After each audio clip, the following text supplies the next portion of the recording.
Is about to host the last in a series of community meetings. At issue is a school system that is having trouble keeping up with the growth of the county. Fox News Baldwin County reporter Hal Sherrick talked to the superintendent and some parents today to see what their biggest concerns are. And Hal is joining us live now in Spanish Fort. You know, Hal, it seems the number of students enrolling in Baldwin County's public schools just keeps growing.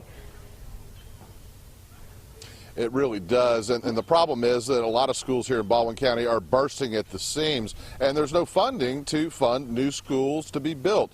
And to keep pace with that growth, funding will have to be found soon. And that's what tonight's meeting is about, to inform the citizens of the future needs of the system and to get input on how those needs should be addressed.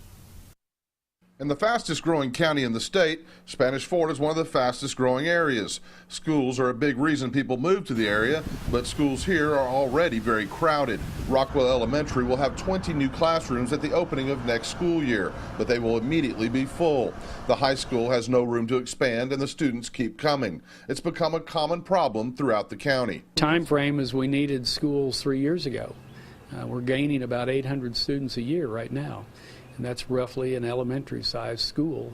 Baldwin County hasn't built a new school since 2007 and likely won't be able to until some tough decisions are made. School officials hope the input they're getting from a series of community meetings will help them decide which direction to take and how soon.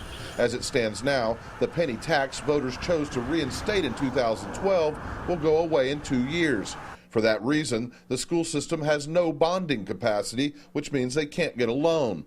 One way to address the problem would be to make that tax permanent. There's got to be some source in the future if people want to build schools for their children. And that's why we're going out into the community to let people know what the facts are and let them make up their mind. And if the voters should decide that they want better schools and they want more facilities for their children, then that's a decision they're going to have to make at some point. Dr. Lee says the only other option right now would be an adjustment to the sales tax or property taxes. People in the community that I spoke with today overwhelmingly supported taking whatever measures are necessary. We got to get the money from somewhere. Ain't nobody willing to do nothing else unless you want to get it to donate. If they donate, that's fine.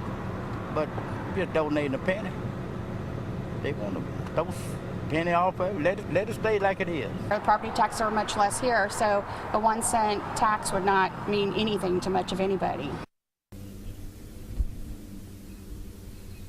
So what say you? Do you have any suggestions to help with this problem? That's why school officials want to hear from you tonight. The meeting will kick off in a couple hours here at Spanish Fort High School in the gym behind me. And you know, I talked to school officials today. They said as bad as the needs are here, there's actually another area of the county that needs addressing first. That's the Gulf Shores area, where there's already a big need for a new high school and elementary school. Reporting from Spanish Fort, Hal Sherrick, Fox 10 News. All right, thank you, Hal. Hal, we'll see you back.